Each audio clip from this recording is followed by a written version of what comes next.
supposed to highlight some underrated and upcoming horror series that no one really talks about. And there are a lot of series that I wish I could cover sooner instead of waiting 4 to 6 weeks to talk about. So, I made an unhinged horror series video where we go over some of the upcoming series, and since y'all really liked the last one, here are some more unhinged horror series that y'all have never heard of. If you see a series that you think should be on this list, then scroll down and go ahead and tell me your favorite unhinged horror series. But if you guys want to see more anime content like this one, then why not go down and hit that subscribe button. And if y'all want another unhinged horror series video like this, then let's get this video to 3K likes. Also, we are hosting a massive voting poll for the month of December. I like how this guy finally went up higher in likes now. He went from 2,000 likes to 8,000 likes. But right now, we can vote for whatever horror content that you want me to cover in the future. So that means movies, TV shows, SCP, analog horror, YouTube video game, anything. Just anything related to horror. When you click the link in the description below, there will be a horror media poll to see what kind of horror media you guys like. Then you'll have 3 entries to push out.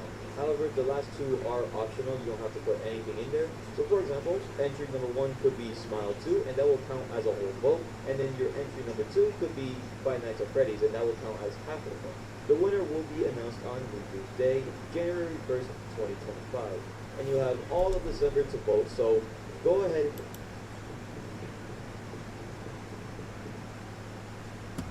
Okay, so I might be cheating here a bit, but Dandadan is one of the most fun series I have ever read and watched in a very long time.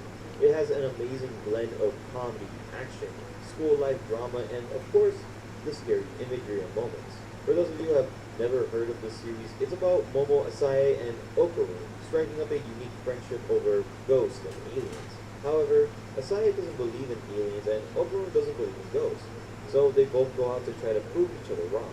This sparks up a young love story between them while they're getting hunted down by horny spirits and feelings. I would consider Dandadan horror the same way something like JJK or Attack on Titan is horror. It's filled with extremely creative and creepy monster designs. While it still has a lot of comedy and drama, I still think it deserves a spot on this list just for how amazing this series has been. The best part about this series are the characters and the really wacky scenarios that the 2 main characters get into. And with more characters being added within each arc, the characters just become more enjoyable and fun to watch. Both the manga and the anime are amazing, and by the time this video drops, the last episode has already been released. So if you want to start reading after the anime, you can always start at the chapter on screen. So even though this series isn't super hardcore, gory, or overly horrifying, I still think that it's worth the read to anybody that likes anime and manga in general.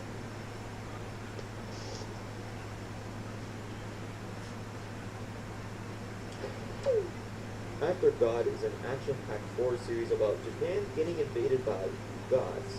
Tokyo has been declared a danger zone and has been tightly sealed off from the public. Anyone who takes a glance at the gods would die from how beautiful they are. The series follows Tokunagi, a researcher guarding the fences so no one crosses over and dies from the gods. He meets up with Waka, a girl who went to Tokyo to try to find her friend. Together, their fate will change the outcome of the entire world as they figure out how to get rid of these massive gods. The series is, like I said, very action-packed, kind of a mix of Jujutsu Kaisen with its fighting and the world building of like a creature mixed with a starving anonymous reed to an extent. While at first it is a bit confusing and kind of uninteresting, after the first chapter it does get a lot better and more fleshed out, but sadly there aren't a lot of chapters in English, but if you can read Portuguese or Vietnamese, then I highly recommend the read and make up your own opinion. But for what there is out there in English, I still think it's pretty good and worth the read. Yep, Dead Tube is one I'm reading. DeadTube is the series that I would never make a standalone video on. DeadTube is a extremely gory, extremely sexual horror series about a teenage boy named Machiya getting a request to film a girl named Oshiro for 3 days straight. And the catch is that he can't ever stop recording. Eventually, it turns out that he's filming snuff films of Mashiro murdering people and posting it on DeadTube to get views and make money. So basically just killing people and then posting the video on Lively. While Machida says that he hates it, in reality, he actually finds it very arousing, as the rest of the series is just them filming more and more videos, with every arc turning more gory, more sexual, and just fully messed up. It's the infamous series that everyone wants me to cover, but YouTube would absolutely hate me for making this video. It really is truly disgusting, disturbing, and like I said, extremely sexual to the point where it's pretty much just porn, and also torture porn.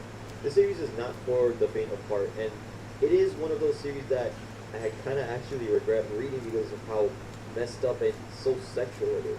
So, if you think you have the guts for it, then go ahead and read it on your own.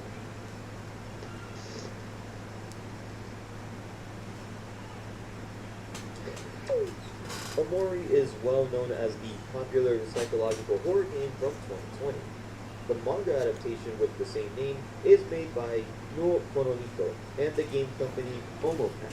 The story follows Sunny, a teenage boy who hasn't left his house in 4 years, living in his own little world after an incident. Hoping for a fresh start for his son, his mother decides to move their family out of town. However, when his childhood friend re-enters his life, Sunny finds himself thrust back into the world that he once knew. With only 3 days before the move, the duo come across familiar faces as they go through town, reawakening a dark past that Sunny has tried so hard to forget about. What? The manga is telling the story What'd of you do? Teen.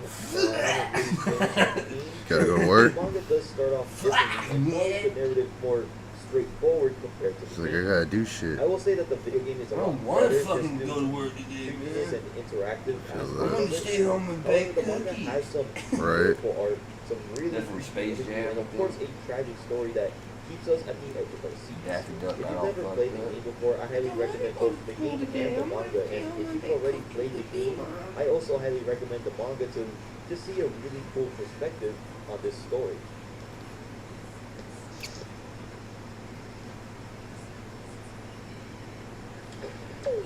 N is a mystery anthology series of different tragic cases. Some cases like 5 missing junior high schoolers to an entire elementary school massacre, all related due to the letter N left behind at each crime scene.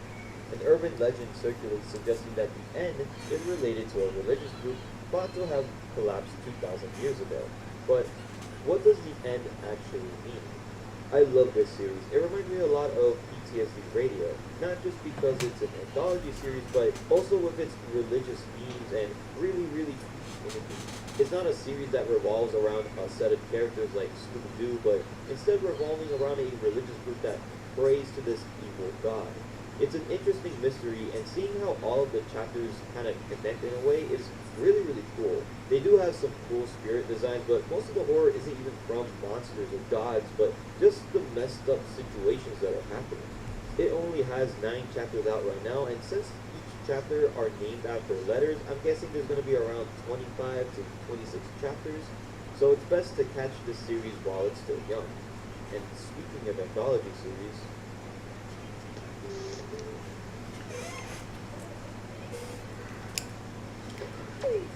The Urban Legend Files is an anthology series following Mokume joining a university for their occult club, where they find urban legends and cryptids. However, the club hasn't really been the same since one of their members, Kurutsu, left. Kurutsu would attract urban legends left and right, similar to what Mokume could do. So she tries to convince him to come back to the club with some coupons and some money. The first chapter they go after this slip-mouthed woman. The chapters after that follow the same 2 main characters and the rest of the club members trying to find other Japanese urban legends. While it is horror, the series is mainly a comedy, but you guys know that I love a really good anthology series, and especially one based on urban legends and The cryptids, so fuck is this series that? was just an automatic It's favorite. that The only Higginbotham complaint I do dog. have is that we don't really know much about the urban legends. Like, I wish What's they that? gave them a bit of a backstory to like This is the in my slip-mouth pocket. woman. Bro, Sorry, wash my clothes with some paper in my pocket, I guess. It's not really that Hey, big. bro pulled It's out also brand crusty new. cat It's only- shit. Yeah, like old crusty jizz You rags. could basically binge the whole Oh, those thing are from when I was a kid, man. Plus, it is free on Marketplace. Smells like memories. The only thing that sucks is that I'm really I done. don't know, but you see, you see a lot of pineapples, kid. See?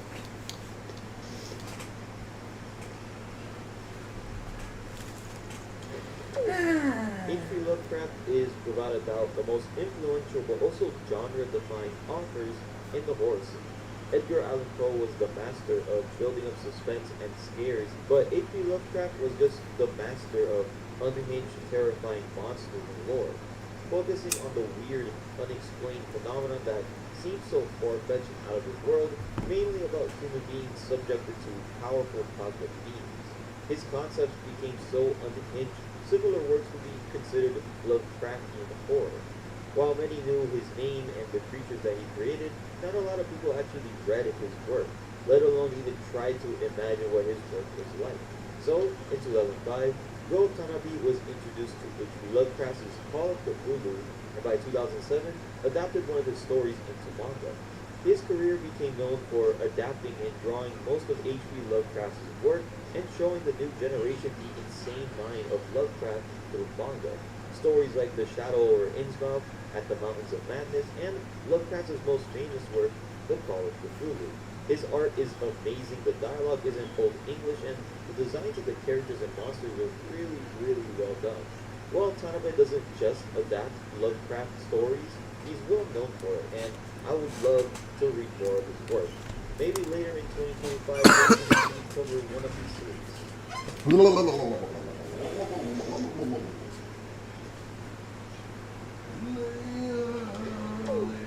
Now, the last and weirdest entry on this list has to go to Her Face at the Witching Hour, made by the creator of Beastars. So, you already know it's going to be really weird. It's about a wife named Megumi Sano who isn't sexually satisfied with her husband, Yuji Sano. Megumi also seems to have a strong spiritual presence. One night, while having sex, Megumi suddenly sees a ghost. However, the humiliation of being seen having boring sex overweighs her fear. The ghost would visit her every night in the bathroom, but for what purpose? Well, spoiler alert, she's basically cheating on her husband with the ghost. The series is brand new with only 3 chapters so far, so there's not really much to spoil since the story is just starting out, but it is very, very weird, very suggestive, and has some very similarities to the author's one-shot Driftwood. The reaction to the series was very mixed, with even some fans worrying about the author's sex life. I didn't like the sexual parts of the series, but the manga has said that the first 3 chapters were mainly focused on the erotic parts. However, the series wants to focus more on the actual story than the erotic stuff later on. The actual story they're telling is about the wife feeling unhappy and feeling conflicted about cheating. It's like kind of interesting to say the least, but the whole cheating on my husband with a ghost part is, I think, a little too weird. Maybe weird enough for you guys to even enjoy. And that's it. Thank you guys for watching this video. I really hope you guys enjoyed it. If there is a series that you think should have been on this list, then let me know in the comments below. Remember to join the Discord server and to vote on our massive voting poll for December. Both links will be in the description below. Enron. What is Enron? That's right. Not afraid to admit it. Fool me once. Shame on you. You know what CoffeeZilla is? CoffeeZilla is like this legendary YouTuber who goes into like scams and stuff. I'll put it like this: you don't want him to make a YouTube video on whatever situation you got going on. Like, so like he breaks down like Bitcoin, like different meme coins and stuff, and whether it's scams. So you remember that Haktua coin? He was one of the first people to like make a thing and breaking down how it was a scam and shit. And he's a lot of people trust him whenever he goes in and says, "Yeah, this is a scam." That's what he does. His whole YouTube career is busting scams and breaking it down and multi-level marketing, all of it, you know. So if somebody like, so say you start a business and you're scamming people, and then they send CoffeeZilla on your ass. Oh, bro, he's gonna find out just about everything about your business, bro. Twice. Make a YouTube video. Guys, these people, Did you hear him? they work at a lot for me. Fool me once, shame on you. Fool me twice, make a YouTube video on you. They swore up and down. Oh, CoffeeZilla, we're such big fans. That's what they told me. Just so you put out a video. Remember, we did a little void on them. They said, we're not doing a coin. All coins on the market are unaffiliated with us. We will be making steps in the energy sector soon. They're quite excited about. Well, what's the next step? Enron coin. look, I'm gonna spare you the cringy launch video. It's exactly like the other announcement they did, just full of buzzwords. You guys know that this is supposed to be performance art by the same guys who are behind the Birds Aren't Real project.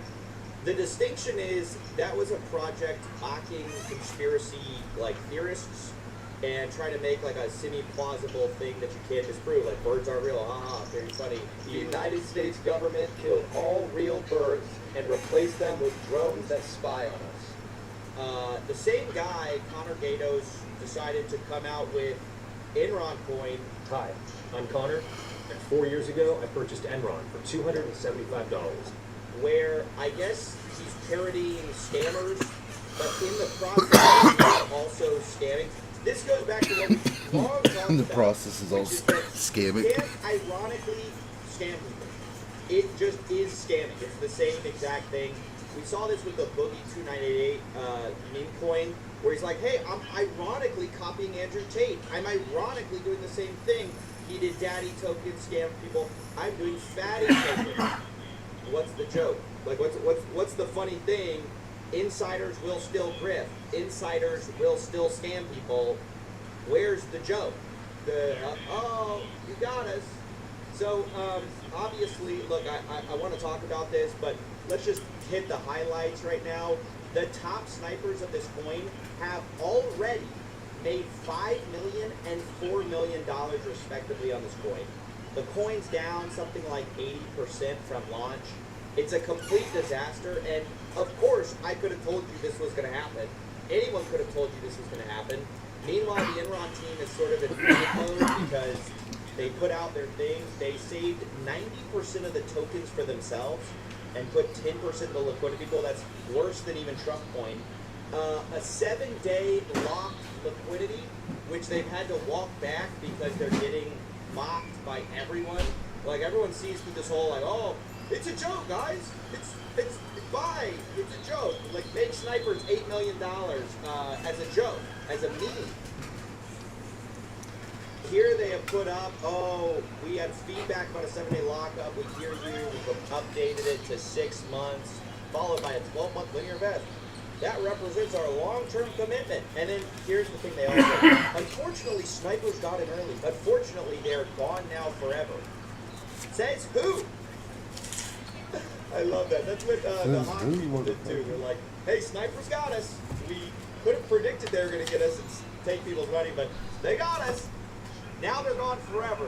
No, they're not. There's still a lot of unsold tokens. So anyway, it's just ridiculous, but I wanted to talk about this whole ironic thing. Like, oh, we're just, hey, dude, it's a joke. I'm scamming you as a joke. Don't you think that's funny?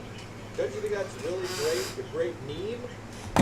So, yeah, I thought it was really cringe, kind of disappointing to see the guy behind kind of a legitimately funny project do what is not actually that funny. And, I already tried to warn these guys. And they lied. I wonder how to much me, they paid which, the guy I'm to just sit in gonna the say, background of that video, finding just to out sit and stare at Enron the lied desk. to you is like finding Do out nothing. Santa Claus is real. If you can't trust Enron, I need a soda. who can you trust? I need a Now, soda. you confront Connor on this. This is the Enron CEO. I told should me be doing if I Enron could- scamming, still scamming. One He says, regular first, thanks for the soda. support. Saw you wearing a hoodie in your last video. Well, you got a soda right there. Ain't Tricked even me into opened this. up You yet. tricked me. Oh, You said you were launching I wonder where it Bitcoin. went, honestly. Secondly, I bought the Want this trademark. Yeah, man, hell, thanks for the soda. I'd be Will, calling to man. resurrect the I'll brand make- in a way Remember, you that need the will diet also soda afterwards too. I can't do diet. I was looking around for it. I was like, did I not grab one? I can't do the diet. I think I'm high, man. I don't understand. Why did I just shoot up? There was something here and something there, and just it wasn't there. And Aaron, you got something in a vial in the fridge, bro? you got the same power as my mom, bro. Because when I looked there, it wasn't there. Resurrecting Enron is a viable strategy. I don't know what this guy's on about. I fucking hated that as a kid, dude. Enron is Parents tell you something. Oh, it's on the kitchen table. You walk in there. There's nothing on the kitchen table. They go right in And yeah, then well, if I find it, I'm gonna beat your ass. And then they walk in there. You walk back in. There's like a whole kitchen cloth on the table. Fucking, it's all set. It's like a goddamn different dimension. You walked in. Like, what the fuck? Right there where I said it was. You're like, hey, fuck you, man. I ain't see the shit. Yeah, like You should have got the fuck up and got the damn stuff. should have opened your eyes. I hated You that. created the I was looking. I hope everyone can see through all this controversy that you created. That's a small part of the bigger vision. It's much bigger than a coin. Is looking after to send you information about a retail energy business in Texas. Wow, what are you talking about? He's really saying, like, I had to launch a coin for a retail energy business. This has to be a joke, right? This guy can't be serious. Right? It's gotta be serious. We're Enron, serious energy business. I guess he's just taking the piss. I don't know. I honestly can't tell if this is a bit or not. If it is, it's dumb. If it's serious, it's dumb. Both ways, it's like, it's kind of like bad. It's like being like, hey, I had to rob a bank to start my energy drink company. You don't understand the long-term vision. I hope you guys can forgive me robbing the bank for my long-term vision. I had to get this snack brand out of the incubation stage. What do you think you're doing? Anyways, dumb and yeah, I got tricked, got scammed by Enron. They lied. They could have seen this coming, not me. Today we're talking about a bank.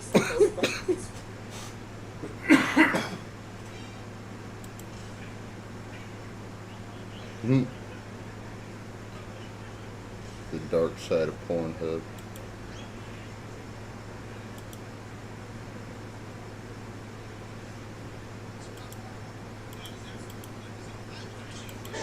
Welcome to the Halloween special that I've been preparing for a while now. This is a different kind of video. Patients or health were damaged, which is weird because the title of the manga doesn't really seem to correlate with the story so far, at least where I ended it off. Maybe at the end it is revealed to be like related to books. I know the main character is supposed to be a reference to Alice, like in Alice in Wonderland. So maybe there is like something there. And already we got this work is read from left to right, which not a lot of people really know about the creators of this book. We know that they won an award, and we know their names. However, we don't even know if those are two different people or if they're the same person.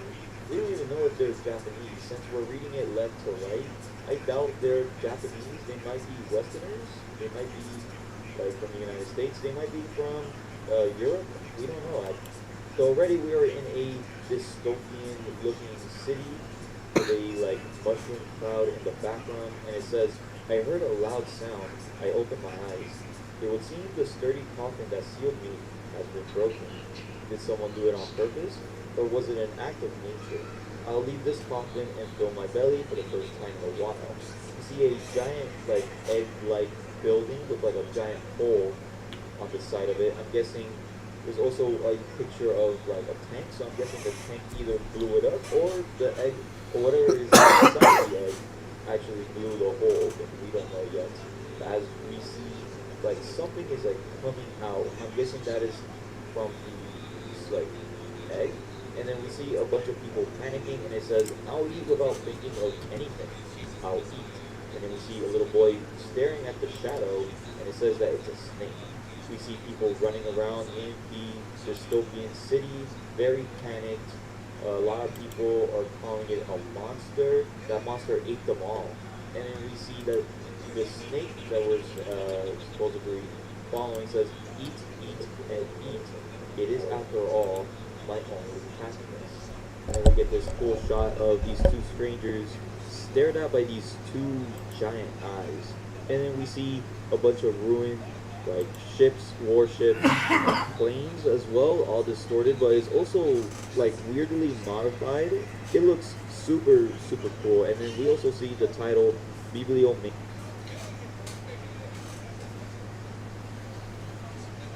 At two vibes. That's the vibes that it's giving me. The ships and the planes looking kind of like weird with like the extra designs. I don't know if that was there already or whatever caused these like ruins actually did it, actually gave that effect to these ships and planes. But yeah, there's a lot of details, a lot of weird imagery, but it looks fantastic, honestly. I know the best part about this is definitely the art. Ding, a new guest has arrived. And then we see Alice laying on the ground, and then she wakes up to see a door in the distance. And then she wakes up, she stands up, and she's just looking plainly at the door, smile and all, not a care in the world. But we see that the room that she's in is literally just empty, completely empty, just the door. She notices something written on her hand, and it says 431, and then the door in front of her says 430. She walks up to the door, tries to open it, when from behind her there is a serpent-like creature that says, "Welcome to my manor." How many decades has it been? It has truly been a while since I last had a new guest. My name is Serpent.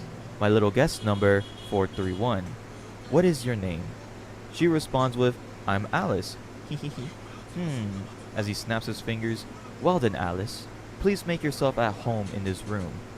Wait here until the party begins. The party? Indeed, this is a banquet of the most wonderful kind. It'll take a little time to prepare, but rest assured, you will not be waiting idly. For as long as you're inside this room, all your wishes shall come true. As her stomach growls, she says, "All." Serpent snaps his fingers, and then a giant strawberry spawns behind her. It would appear that you're hungry. Here's a present. Well then, I'll be leaving to attend to the other guest. But please, take note not to leave your room. Enjoy your stay, as he transports away. Alice, 5 days before her entry, we see a town getting consumed by a bunch of shipwrecks, and it looks like to be spreading across the whole city. We see Alice walking through the abandoned city and ripping off the arm of the little doll that she found on the ground. She smells something good and she walks towards it, leaving the doll behind with a butterfly on top of it. Back in the manor, Alice is done eating, and she goes over to the door and walks inside, noticing that her hand is slowly rotting. Serpent comes from behind and screams out, "Alice! Did I not tell you not to leave your room? Return at once." "Oh my, I'm sorry." Serpent wraps his tail around her and throws her out. "If you distance yourself from the room, your body will rot." My, good gracious. You already are a part of this manor. Your fate rests on it. I don't get it. Certainly, including you, the manor housed 431 guests and 431 rooms. Fully booked then? The manor always is. For every new visitor, a single new room is added. Weird. That's how it's always been. Since long ago. And then, when room 666 is made, the party to celebrate the manor's completion shall begin. For your information, guests who attend the party will not be able to leave the manor for all eternity. For all eternity? Unfortunately, it is the rules. There's no reason to be upset, though, is there? You can realize all that you wish for, after all. No life could be better, compare and contrast to the outside world. Full of foolish conflicts and fetters? Full of foolish conflicts and fetters. There are good things too out there, you know. I don't want to go to no party. I want to go home. What a silly girl. Well, it's not as if there's absolutely no way to leave, I suppose. That catches the interest of Alice. Let's hear it. The serpent turns, looking at her. If you wish to return to the outside world, you'll have to reach room 0. It's the first room ever made within this manor. There's no exit, but there. Alice tries to run straight towards the door. Here I go! Now, slow down. Your room is room 431. In other worlds, from your current position, you'll have to pass through 431 rooms. Therein lies the problem. As I've said, the further you are from this room, the more my body will rot. Bingo. Precisely. Look at your hand. It's back to normal, isn't it? It really is. It is of no issue if you remain in your room. If the rot spreads throughout your entire body, however, that petite body of yours will crumble, and death will be upon you. If I may be frank, this tantamount to suicide. Furthermore, you can't discount the possibility of the manor receiving guest number 666 before you reach room 0. Starting the party while you're still in the middle of your journey, can you? Serpent realizes that Alice has already opened the door, saying, "Means I gotta hurry." The door closes, and Serpent says that you will regret this, Alice. We get another flashback of Alice 4 days before the entry. She's still walking around the abandoned city, sniffing in the air, smelling something really good, as she climbs up the abandoned stairs and even climbs on the electrical wires. I knew it, this smell, as she stands on top of a giant turret. 430. Excuse me. Hee hee. Butterfly, butterfly. Stop on the canola flower leaf. If you get bored with the leaves, play with the cherry blossoms. As she's walking through what seems to be a bunch of shrines, she hears a booming voice that says, "The court is now in session." Wow, this so far this series is freaking beautiful. Like every panel I'm looking at is just so impressive to look at. It is very, very different from like normal manga, I will say. I can see why a lot of people really like this. Alice stands in front of a giant shrine, surrounded by people kneeling, and the curtains on the shrine open up, revealing a giant samurai, saying, "Sinner, step forward." Alice looks at the samurai, screaming, "Whoa, a giant!" And that is the end of chapter 1. Okay, so far, still very confused. Well, it's not very confusing. I'm guessing she's like the only survivor. I'm not the only survivor, but like just one of the survivors of like the attack that we saw in the beginning of the snake. Hopefully that's explained soon. It probably will be. We just gotta keep on going. But as the dolls keep on working on the machine, we see the giant screaming, "Sinner, step forward." We see from a trolley a person is tied up and then dropped in front of the shrine, with 2 dolls holding samurai swords towards his chest. The samurai says, "Confess your sins. I bullied my classmate and drove him to commit suicide." The giant replies, "It says here that the man survived." The man replies, "Ah, did he? Alright. He hanged himself but didn't die. Well, dead, alive, you couldn't tell the difference with him really." The giant replies, "Why did you abuse him?" The man replied, "Why? Just one reason. It was fun. The guy was a wussy, you know? Ah, so dang fun. You free today?" "Yeah, we good. I'll borrow some cash from my friend." "'Kay, catch you later." "Ugh. Hey, who told you to stop being a chair and go back to being a human, huh?" As he starts stomping on the man's head. "Chairs don't talk," and he shoves a bottle into his mouth. "Ugh, nasty, dude." The man continues to talk on the phone while the guy laying down is starting to scratch his own chest. The giant replies, "Was it that fun?" Man replies, "Ah, it was fun as," and then he gets his head chopped off by one of the dolls. Alice sees the whole thing but is just unfazed.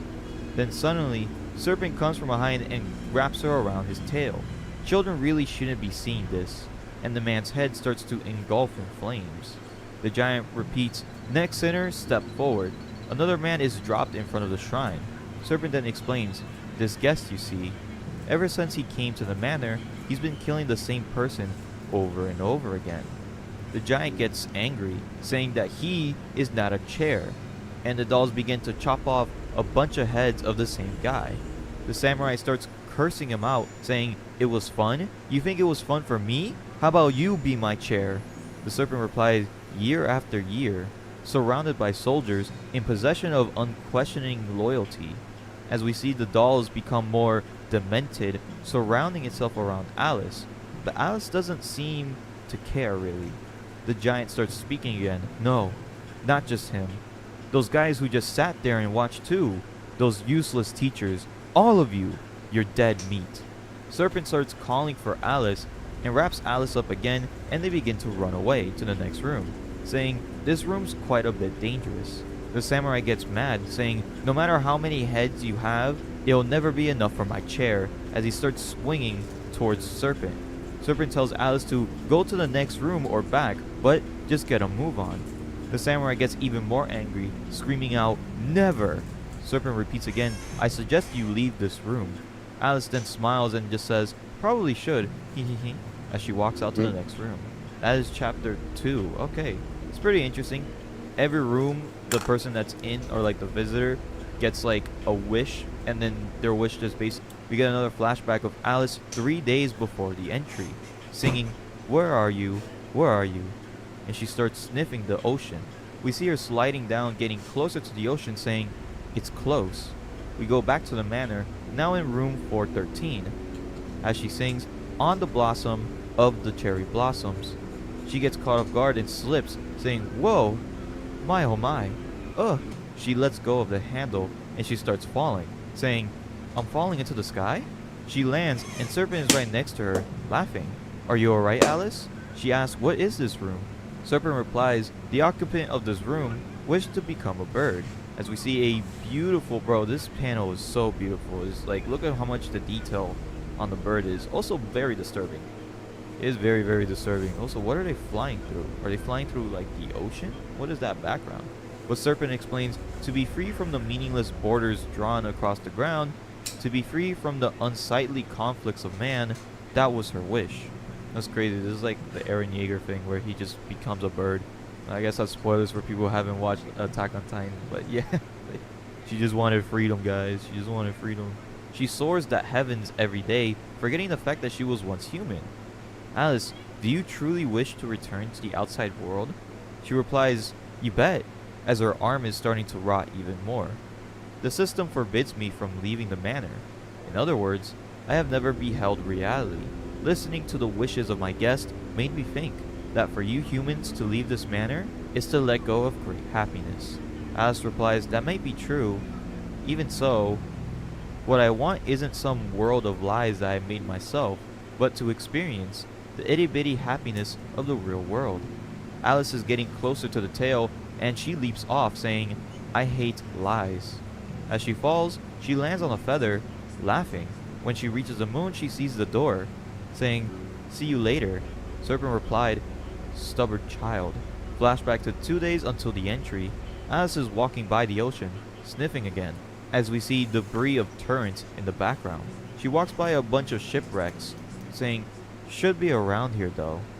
In the present, she is in room 385. She's saying stop and play, play and stop, laughing as again her arm is just rotting even more. She is on top of a floating island with a bunch of other islands right next to her, saying, excuse me, but is interrupted when someone leaps in front of her, a horrifying monster, but she's unfazed, saying, good day, might this be your room? The monster is about to claw her until she is saved by a mechanical man, saying, I shan't forgive the evildoer. Repent for the peace and glory of the galaxy. I am Space Mobile Prince Erakram. He turns around and looks at Alice, but Alice is unfazed. He then shouts again his name, and Alice just looks up like nothing happened. The monster charges straight at them, and he says, hey, time out. And he's paused. He goes up to Alice saying, have you never heard of Erakram? It's that worldwide super bestseller comic, you know? It's been translated into 50 languages, you know? Even the merchandise sells like candy, you know? Alice looks at him, confused. He goes, oh no, and then hits resume. They even, as the monster is about to attack, he pulls out his sword and slices the monster in half, saying, made games out of it. The monster explodes, and he responds, whoops, gotta be cool. He senses a creature behind them, screaming, more is coming. On the backs of the creature, her babies are being revealed and then are shot towards them. As they land towards them, they're repeating the word, work, get married. He then replies, in the world of this Erakram, evil shall be exterminated to the last. Screw Like a everything nerdy outside though, as he takes out all of the monsters.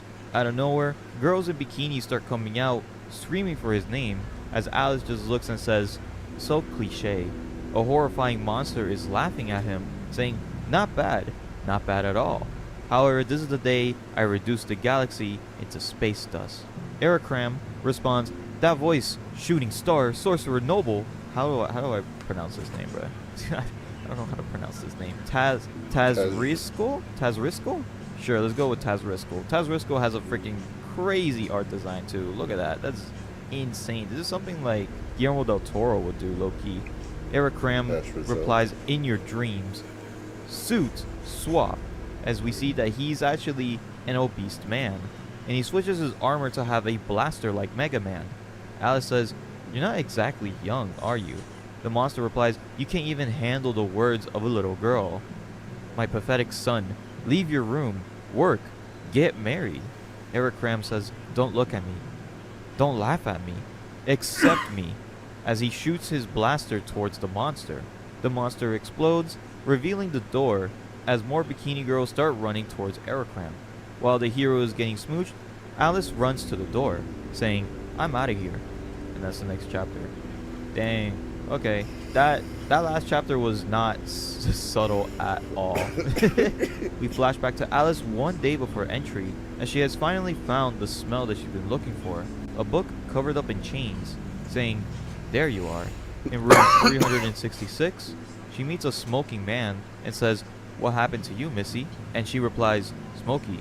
In room 359, it's a man shaped in a bunch of instruments, and he's playing for Alice, as Alice cheerfully plays along. In the room 339, the person is a tree, asking Alice, "You wish to return to the outside world?" And Alice replies, "Pretty much," as we see now that the back of her neck is getting more rotten. Room 330, we see a naked woman asking, "Wanna have some fun?" And she replies, "Lewd." In room 324, she's in outer space, and the astronaut asks, "Don't you just want to smell the universe?" And she replies, "Can't say I do." Room 312, she's in a room full of TVs, with one of the TVs screaming, "Baby, you feeling it?" And Alice replies, feeling annoyed, "Yeah." We see Alice continuing to walk as more of her body keeps on rotting, now down to her legs. Room 306, we see a man with $1 billion saying, "There's nothing but lies outside the manor." And Alice responding, "I don't know." Room 298, we see a giant man baby saying, "What are we playing?" And Alice responds, "I'll listen to your wish." And then she enters the next room, saying, "Later." We go back to the flashback as she picks up the book and she starts smelling it, saying, "Smells like my little brother." Laughing, saying, "Let's go home." In room 285, my body is as heavy as lead. The rot has spread terribly, as now that she's struggling to walk, with what looks like a wolf or a dog spawning out of her head, and she's struggling to speak, saying, "Gotta eat plenty when I get out of here." She's walking by a realistic looking house, and she hears, "Chew, chew, after that, papa." And as she walks inside, she sees a family enjoying dinner. The mother replies, "Oh, is she one of your students?"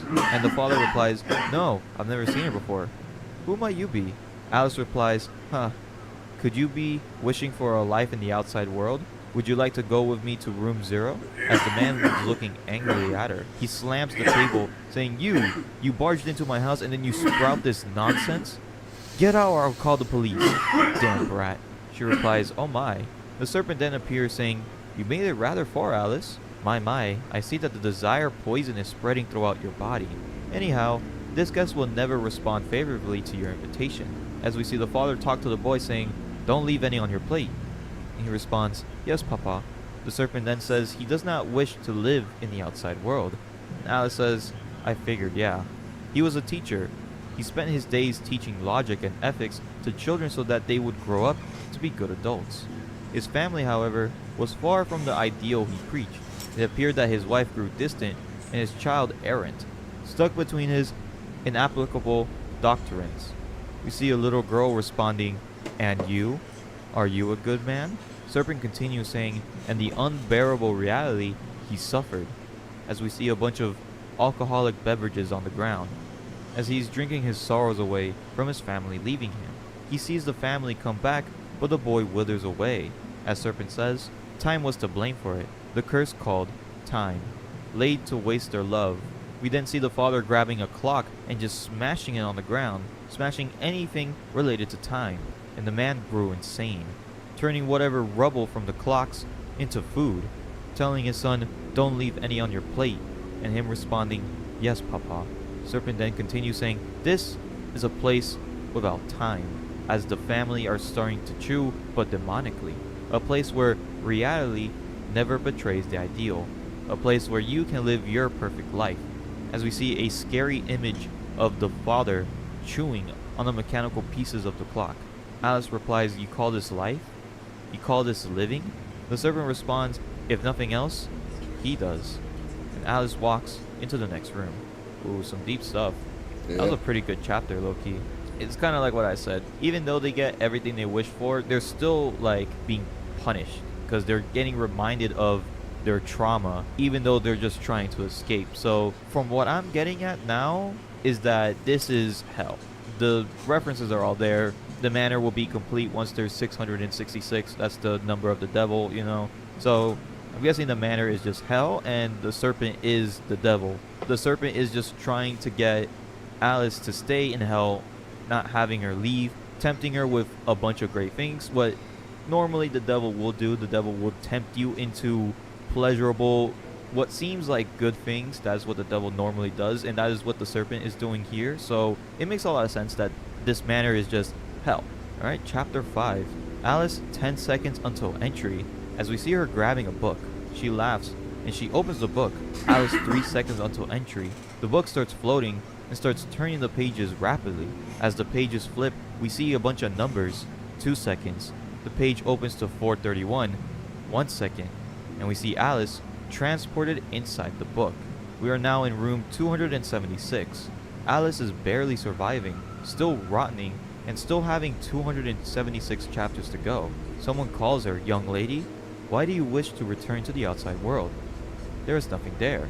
Indeed, nothing but pain, pain, pain, as she keeps on repeating the word pain. Alice replies, but the woman interrupts her, saying, "Silence. Have you any idea how painful it is to dream of yourself drowning in a bog, fearing death's footsteps every night?" As she crushes a rose. "The dream haunts me, not within this manner. Here I remain myself, my beauty everlasting." Alice replies, "Didn't you have a family? Was there no one? Who would be sad if you were gone?" The woman gets angry and says, "Quit.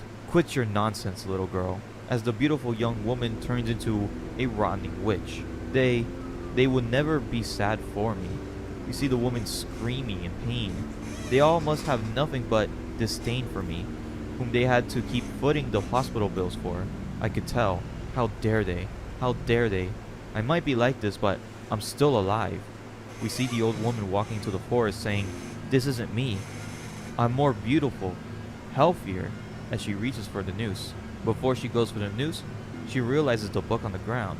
They must be glad that I'm gone. She opens it. That's why I'm here. Remaining truly myself in this manner. The room starts flooding with blood and roses. The woman is crying, saying, "In this room, I could live forever." As the room continues to flood with blood, Alice walks out of the room, turning back, seeing the woman with a skull on her face. We see a hole on the roof of Alice's bedroom in the outside world, pointing light towards the bed, as we see a bunch of statues and paintings surrounding the bed, realizing that the bed is actually on top of a giant hill, with someone screaming, "Help." Oh, that was chapter 5.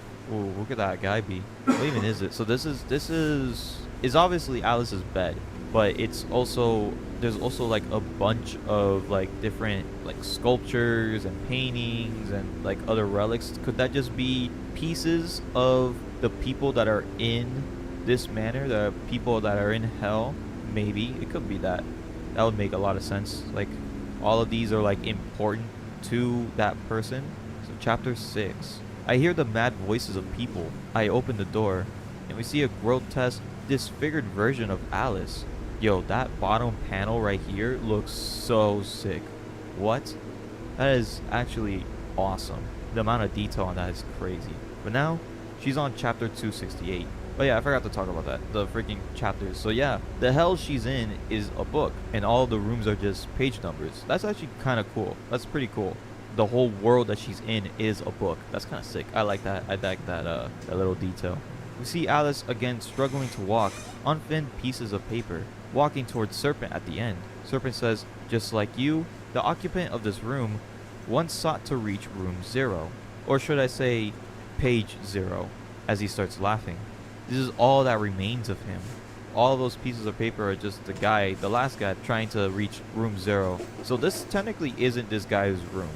I wonder whose room it was. And then also, what was this guy's, like, the thing that remains of him? I wonder what his old room was. That would be pretty interesting to know. His soul, with nowhere to go after his body completely crumbled, was dragged back into his room, became words. Oh, never mind. Okay, we just solved it. And preserved until the party begins. Serpent laughs.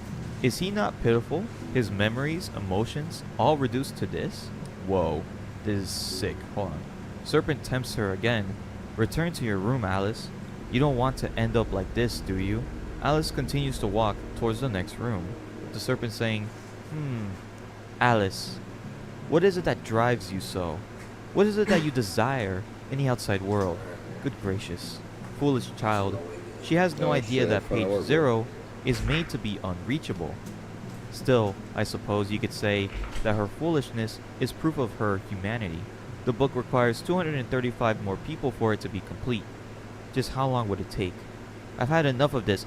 How I wish to begin the party already. I've grown sick and tired of having to keep granting the ridiculous wishes of these humans.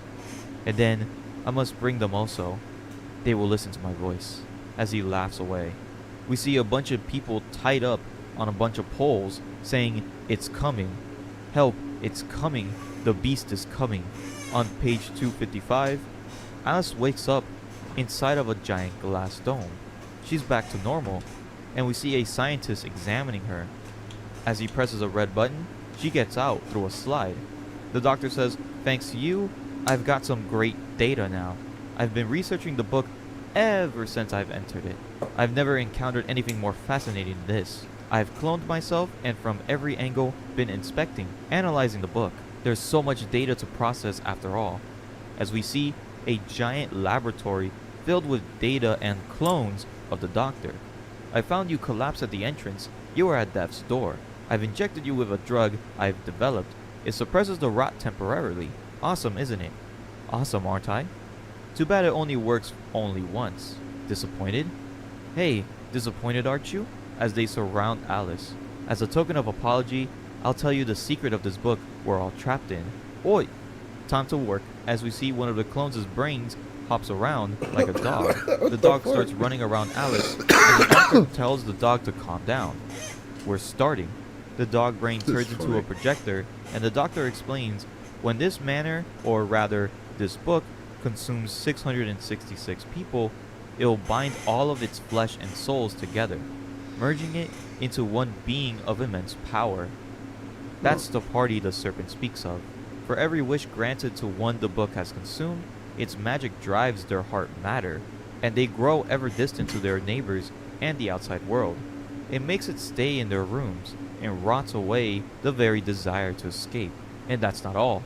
It also has a system in place that makes reaching page 0 absolutely impossible. Alice replies, "How so?" Doctor says it's the desire poison that grows more severe the further you are from your room. The book is made so that the lower the page number, the faster travel rots your body. Insidious, I'd say. From my calculations, those in the rooms below room 100 can't even enter their neighbors without crumbling utterly. The doctors are saying you're wasting your time. You will never reach page 0. Don't go any further. Alice then says, by the way, which one of you is the original?" And all of the clones say, "Me, of course." Oh god. And they begin to get frustrated at each other. They start to fight as Alice then continues to the next room. And that's the end of chapter 6. Okay. That's funny. Okay, so now we know the serpent is doing. Okay, so now the serpent is just going to be taking over the world. Pretty much the devil taking over the world. Pretty good. Okay. Now it's getting like easier and easier to basically understand.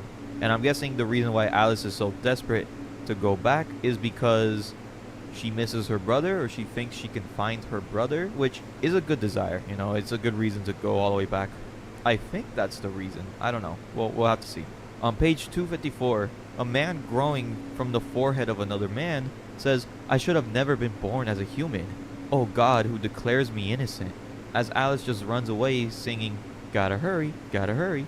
Every room that she goes to, the occupants become more distorted and frightful, begging to free them from their troubles. It goes on and on as, again, Alice starts to rot faster with every door she goes through, facing the most disturbing and disgusting of monsters. But she keeps on going. Now both her legs fully transformed. Her entire upper body, her entire hands, and now her face are starting to rot the closer she's getting towards the 100 areas, until she is fully transformed. The serpent meets her at the end of one of the doors, saying, "Alice, how miserable you look. Has the maddening pain crushed your mind? Return to your room, and you'll be back to normal." But Alice ignores him and jumps right over him, dashing to the next room. She goes door by door, page 132, 110, now reaching page 100, with the doctor speaking in her mind, "Insidious, those in the rooms below 100 can't even enter their neighbors without crumbling utterly, and you will never reach page 0. As Alice reaches page 99, as she enters, she fully collapses. The serpent Oh, says that no. she's dead and starts laughing, saying, "You see that? Fools who seek escape will only find death. You'll only die and turn into words. Which part of you will turn first? Your arms, legs, brain?" As he continues to laugh hysterically, Alice begins to move, and Serpent goes, that's odd. Why isn't she turning? We're seeing that she's beginning to unrot, surprising the serpent. She begins to get up, removing all of the rot off her, now looking normal. Oh, that was cool. Wonder why she's unrotting. Now she's getting super desperate, she's close. She's like at 99 now. Alright, chapter 8. She stands up, fully rid of the rot, and she stares down at the serpent. The serpent is confused. What in the world? Alice continues to walk, smiling. As the serpent tries to confront her, she dashes towards the next door. She charges in, but as soon as she charges, her entire body starts to rot. But when her whole body does, Alice leaps out of it like a shell. Now Alice is desperately trying to reach every single door as the serpent is so confused. Yeah, The what system fuck? should kill you hundreds of times over before you could ever escape. How? How is she standing back up? Don't tell me. A system error? Or is it possible that Alice possesses an immortal bod? No, that's not it. Every time she falls, I can, without a doubt, feel the candle of her life going out. That much is certain. There's no mistaking it. There's no question that she's dying. As she reaches page 35, hundreds of times over, hundreds of times over, hundreds of times over, she should be dying hundreds of times over. What Alice the fuck? sees the last door in sight. Alice opens the door and walks through it, removing all of the rot off her body, with the serpent saying, "How is this possible? For centuries since the creation of the manor, nobody has ever reached page 0, the table of contents. Just what in the world is your body? Answer me, Alice." Alice then replies, walking towards the door, "Once upon a time, in a certain island country." The serpent interrupts, screaming, "Are you listening to me, Alice?" As she says, "We'll continue this later." She opens the door and walks out, but the serpent screams out, "Wait!" But you can't leave, due to a symbol burning the hand of the serpent, saying, "A cursed system." And as we see, page 431 is now removed. He's questioning himself, what in the world is that little girl? Why? Why didn't she die? Why didn't she turn into words? Why? Why? How many more years do I have until this before he can finish? He hears a ding. A new guest has arrived. 431. He's confused. What? Who could it be? Could it be Alice? Another ding sounds. 432. No, wait. More dinging appears as now more rooms are starting to appear. A new guest has arrived. Serpent is confused but glad. What? Guests are coming one after another? Oh, I've never seen anything like this before. Such speed. Unbelievable. As now 634 pages are in the book. It dings even more until it reaches 666.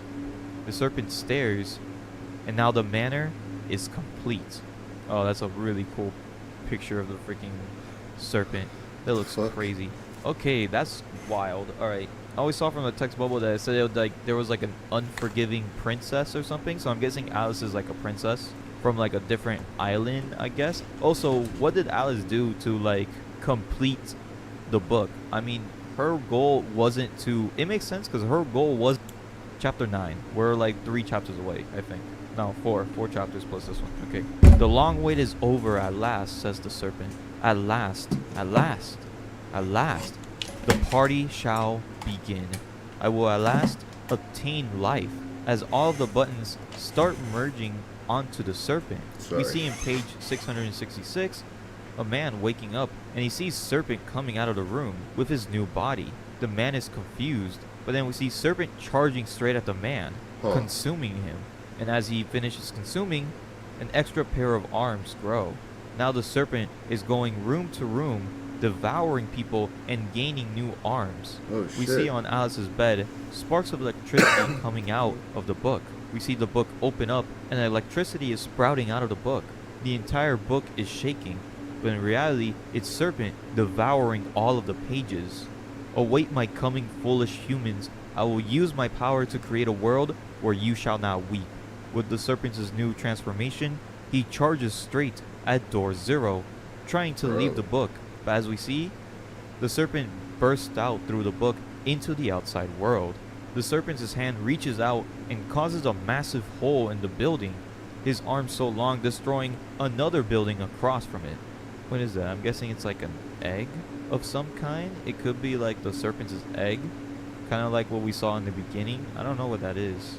But we see the serpent's now new and completed body in the outside world. Now chapter 10. He's amazed at the outside world as he's roaming through the abandoned city. So this is reality.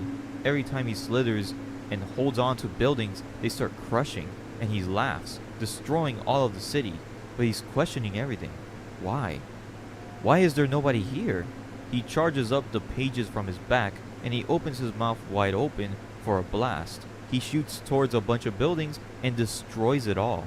He starts screaming, "Come out and worship me, now!" But then Alice appears, singing, "Stop and play, play and stop." The serpent recognizes Alice, and she says, "Let's continue." Once upon a time, in a certain island country, there lived an unforgettable princess. The princess was terribly ill. It was her wish to go outside, but she couldn't. Ever since she was born, the high fever never left her, and only reading brought her comfort, it seemed. The serpent is mad, destroying pieces of the town, screaming at Alice, saying, "What nonsense are you spouting?" But she continues.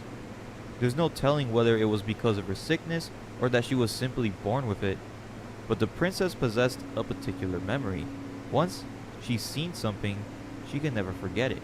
Making full use of it, she absorbed information at blinding speed. Then she ordered that all kinds of books from all corners of the world be brought before her. Her aberrant love towards knowledge, as she starts thinking, the world that I can't see, just how big is it? What beautiful things fill it? What sort of people live in it? What goes on in their minds? I want to know. I want to know. Tell me. My head hurts. I don't want to die. It hurts. It hurts. I don't want to live anymore. I don't want to die. It hurts. I don't want to live anymore. Tell me. Hey, tell me more. I want words about the world, truth. I want to know, so that I may strongly wish to live in this world. I want the whole truth. Eventually, the princess made plans to create the book to end all books. The serpent's confused. What are you saying? We see a bunch of men building something, and the princess going through an elevator, approaching the machine. The princess named the book containing all knowledge, the Book of Truth. As she stands up and walks towards it, as she grabs the book starts to wrap itself around her, and she becomes a giant monster, carrying one of the workers and turning his body into words. The princess then starts attacking all the other workers, turning them into words. The book transcribes automatically all human memories and emotions, turning everyone in the town into words. Possessing life that would not end, even when faced with storms of the sea and searing flames, the newly born book, however, had a weakness. The humans took advantage of it, the weakness of the book leaping with joy at the sight of the world it had never seen before and the collection of sweet knowledge. As we see the giant gun starts shooting towards the book, towards the princess, using biblioclastic rounds embedded with the concentrated magic of the humans of the time. The book was sealed in a coffin of inferno. The serpent looks over and says, "Don't tell me," and he sees the giant coffin, the egg, with a giant hole coming out of it. Okay, I see. That's crazy. Okay, so Alice is the princess, and she wanted a book of all knowledge, so she just captured everyone in the world and turned it into the book. That's kind of crazy. That's kind of cool. Okay, wait, this is chapter 11. Okay, 2 more chapters. The Great Biblioclastic War ended. Relief and joy came upon the world. Then, many years have passed. Speaking of which, using the princess's research notes, they made a couple of low page count copies, I've heard. They wanted to use them in their wars. The serpent's confused. It can't be. There were inferior knockoffs that couldn't even decipher words, humans that they've eaten, but they were powerful enough apparently. However, the research facility was sabotaged by an opposing country. The books burned, and the lucky few copies untouched by the flames were scattered across the globe. The humans pretended to forget about the Book of Truth they put to sleep, until it was no longer pretend. 1,786 months and 24 days after the end of the Great Biblioclastic War, the Book of Truth opened once more, as we see people looking towards the egg with a giant hole, a giant cloud foaming out of it. A face appears from the cloud, and people started turning into words. Can you believe this video? What the hell is this? Wait, is this real? 4 countries have been attacked? Is it terrorist? No, it's some kind of monster. We're hearing more of the chaos of the entire world, as we see now that the cloud has turned into a giant butterfly, fully transforming into a monstrous butterfly. World leaders are watching through televisions and decides to send military men after it. We see battleships and air forces going to attack Alice. The panicked humans did everything they could, scrambled to gather the ballistic rounds, which were relics of a bygone era by then, and fired them. However, it did nothing to the book, which had already eaten plenty. The second war between man and book ended in book victory. Alice then says, here's a question. After I came out of you, book, how exactly did so many people enter you so quickly? It's simple. I just forcefully showed you to my food. As we see inside of the egg, the people tied up, begging for help. Alice goes up to them and reveals the book to them, sucking them into the book. Okay, so that's how they got to the 666 so fast. Okay, I see. I used up quite a lot of souls inside you, so I ate the extra food I had in stock. Sorry about that. That's why nobody's here anymore. Did you think you were the only book? Did you think you were special? The serpent is terrified, screaming, stop! He goes to attack Alice, but all he hears is laughter. Alice then transforms into her true form. That is sick. That is such a sick panel. I've seen that panel before. I literally used it in the thumbnail. I didn't know what it was. I assumed it was Alice, but she replies, I was aware of your existence. I opened the door knowingly. I wanted to see for myself what's inside my worthless little brother in his birth. Oh, okay. So the serpent is Alice's little brother, because she's the... Oh, okay. Nothing more. The serpent begins nervously laughing, and she tries to squish him with her hand, but he slithers out of the way. He tries to run away, but Alice laughs and says, let's review. A book with far more than 666 pages was made. A book incomparably greater. Even now, it consumes souls, adding more pages into it. A bunch of hands goes towards the serpent, grabbing him as he's screaming to stop, but Alice consumes the serpent. Their anger, sadness, joy, strength, weakness, wishes, prayers. All truth is turning into words. All truth is being carved into me. Rejoice, for I shall keep you in my records. The fact that you are alive. What is this? Oh man, I can't even, sometimes I can't even tell what's going on. She ate him. The serpent's belly begins to explode, and all of the words start flooding out. That you surrendered yourself to desire, regretted, envied, cursed the world in your madness. I will not forget, even the tiniest, slightest, most insignificant wavering of your heart. All that you've seen, heard, felt, will remain as information forevermore, even if all life eventually ceases to be. The serpent replied, what good will recording them do? Alice replies, I don't know. It's meaningless, most likely. However, I have to consume the soul of man, adding more words. The serpent then disintegrates into a skeleton, and even his skeleton disintegrates into dust. For that is my happiness. Alice then returns into her human form, saying, although there's probably nobody left to read it now, as we see the same doll with his arm ripped off and a butterfly on top of it. And that is Bibliomania. That is... wow. Ooh. This is honestly really, really good. I loved... That was a fucking crazy story, bro. What the fuck, bro? I gotta watch that. I mean, I gotta read that myself. That sounds so good. While this isn't really considered horror, Nizumi's First Love offers a darker twist on romance. It follows Nizumi, a young woman raised by the Yakuza to be a hitman who's never known love. One day, while staring at a seal plushie, she crosses paths with a boy named Al, who tries to help her get it. Before he can though, she vanishes. The next day they meet again, and this time Al gives her the plushie and confesses his feelings. While Nezumi is non-responsive at first, Al asks her out on a date. Fast forward 6 months, and the two are living together, wrapped up in an unexpectedly wholesome romance. But Nezumi's secret of being an assassin hangs over her. Things take a really dark turn when her Yakuza group kidnaps and tortures Io, demanding that she kills him. Nezumi refuses, instead proposing to train Io as an assassin so they can stay together. The head boss agrees, and now Io has just 1 month to learn how to kill. However, Io is willing to do anything to make Nezumi happy. Nezumi's first love is a dark twist on the romance horror genre, even though it's not completely horror. I say it's horror due to the amount of gore that the series has. It's not as much as like a regular horror series, but it still has a pretty crazy amount. It's mainly just a drama romance with like an action-packed sane concept. The dark twists and turns though are very effective when you basically just forget the entire Yakuza plot and just get engaged with the romance. Now while this series has a lot more romance than horror, the next one is the complete opposite.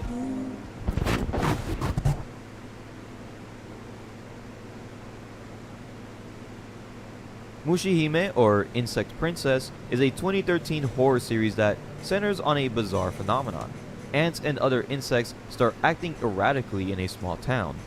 The story follows Takasago, a high school student, and his friends who are captivated by the mysterious new transfer student, Kikugo Munakata. But unlike everyone else, Takasago isn't drawn to her. In fact, he's been having nightmares about her as a terrifying monster long before she even arrived. As Kikugo becomes infatuated with him, her obsession turns dark and unsettling. Meanwhile, strange occurrences spread throughout the town, all starting from the moment Kikugo arrived. And people are starting to notice that there's something really wrong with Kikugo. Now while the romance is very one-sided, the horror is a lot more fleshed out compared to the last series. While not a lot of scary imagery, the real creepiness revolves around the mystery of Kikugo and what's happening around her. Her weird demeanor and clinginess towards Takasago is super creepy, and the art style makes it even more freaky, which I can say is similar to series like Blood on the Tracks and Happiness. The only real character we do need to care about is Takasago, as the rest of the friend group is just there to show that Kikugo is affecting them. And now we also have a new group of people which is just there to explain to the audience what we basically already know. There are a couple more flaws, especially towards the end, but it's still a must-read from fans. Especially if you're a Masaya Hokazono fan, creator of series like Pumpkin Night, Freak Island, and the next entry.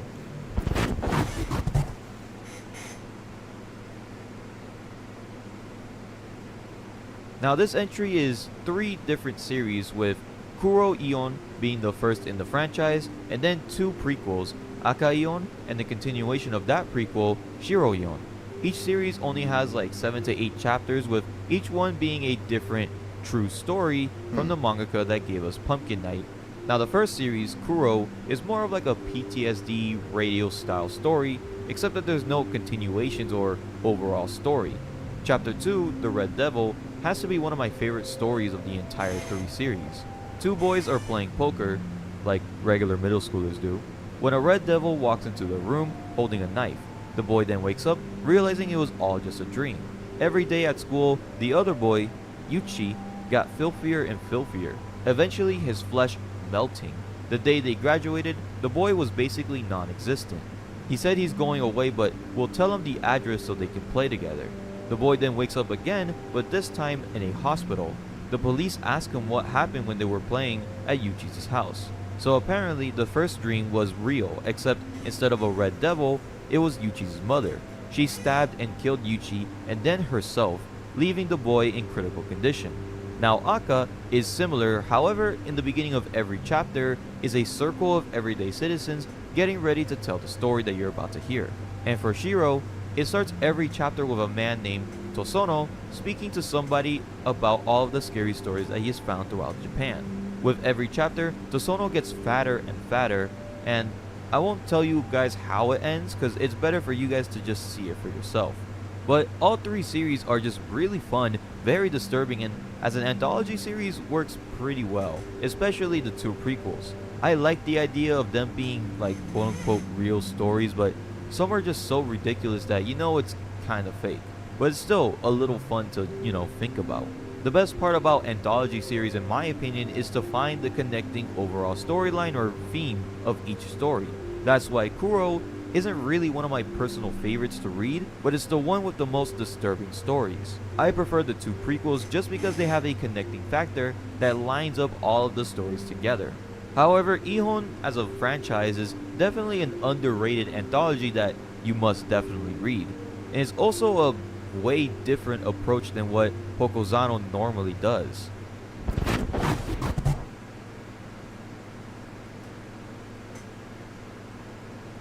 Probably the newest entry on our list, Saromane is a animal horror series which is apparently a common and popular occurrence in my channel. The story centers around a village that's slowly being torn apart by a group of mysterious creatures. We follow Kai, a man with a deep compassion for animals, even though his job is to hunt down food for his village's survival. During a hunting trip, the village show-off teaches the group how to precisely butcher a boar, while a monkey watches from a distance. The show-off throws a rock at the monkey, striking it in the head. The group leaves, but the monkey fixates on the rock, silently observing it. Back at the village, Kai returns home to his pregnant wife and young son. His son overhears that Kai didn't kill the boar and rudely vows to become a better hunter than his father. That evening, while the family is having dinner, a desperate man from a neighboring village arrives, begging for food. Though they offer him what little they can spare, he asks for more, which the village simply just can't afford. Later that night, the man sneaks into their storage, stealing more of their rations. Kai catches him in the act, and when the man locks eyes with him, he panics. We then cut to a chilling scene of monkeys mimicking human behavior, throwing rocks and brutally killing a villager. The creatures, it turns out, are learning and adapting, copying what they see humans do, and unleashing chaos as they rampage through the village.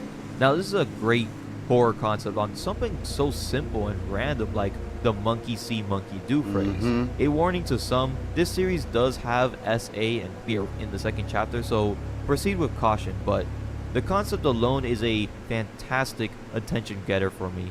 The characters are interesting, except this kid though. The art design is great, the monkeys' designs are so eerie, and the overall story seems like it's heading towards something really big. I found out that there's 39 chapters out in Spanish, so a standalone video could happen if there's enough love in the comments, so let me know if y'all want that.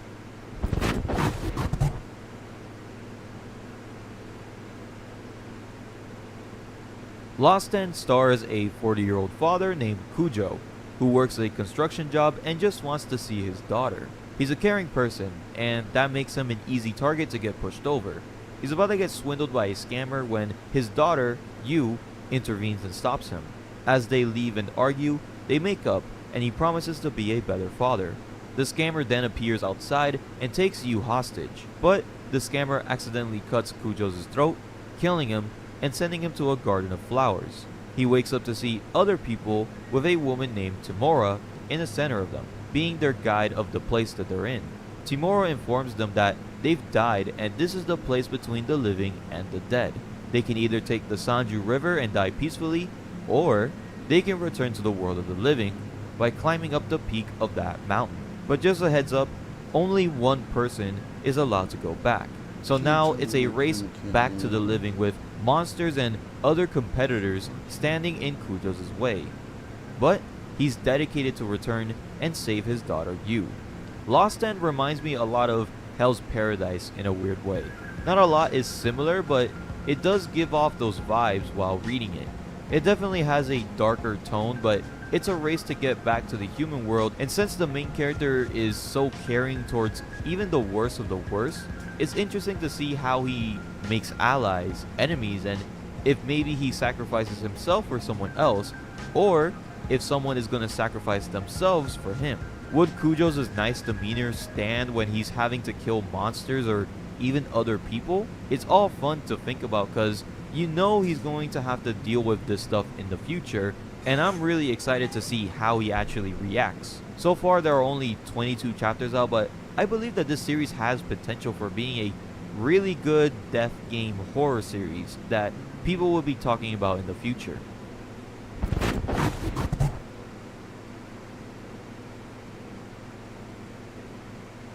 Another anthology series on the list, The 100 Ghost Stories That Led to My Death, is about Yuma wanting to die, but gets stalked by a girl named Hina. She tells him about a round of 100 ghost stories, so Yuma stays alive until he records all 100 ghost stories for the audience. So far there are over 87 chapters in English, so the series is actually really close to finishing. Every chapter, Yuma seems so excited and calm to talk about every story, but the more stories he tells, the more worried he seems. He hides the fact that he's telling these stories, and his parents seem to be a mystery as well. But the actual ghost stories themselves are really fun to read. There's no overall theme or anything, but it is pretty unhinged with some really creepy imagery and art designs by Anji Matono. The first ghost story follows a man in an apartment with his girlfriend. The girlfriend asks if he can get some milk, but the boyfriend ignores her. She then leaves the apartment saying that she's going to the store. Later that night, she comes back asking him to come close to her while she's naked. The boyfriend isn't interested though, and she begins to freak out, asking him again to come closer.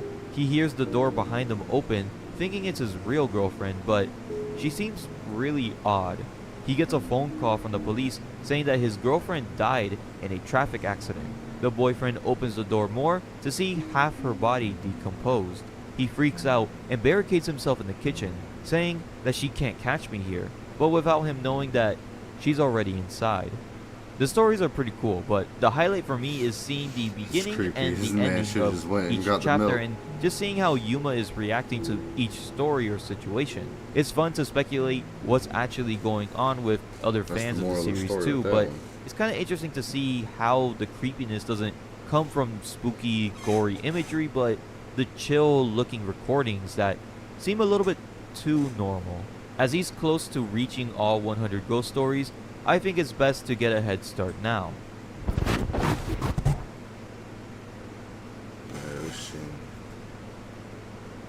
Bibliomania, in my opinion, is the best series on this list. Bibliomania is about a girl named Alice. She wakes up at a manor greeted by a serpent, as she is there for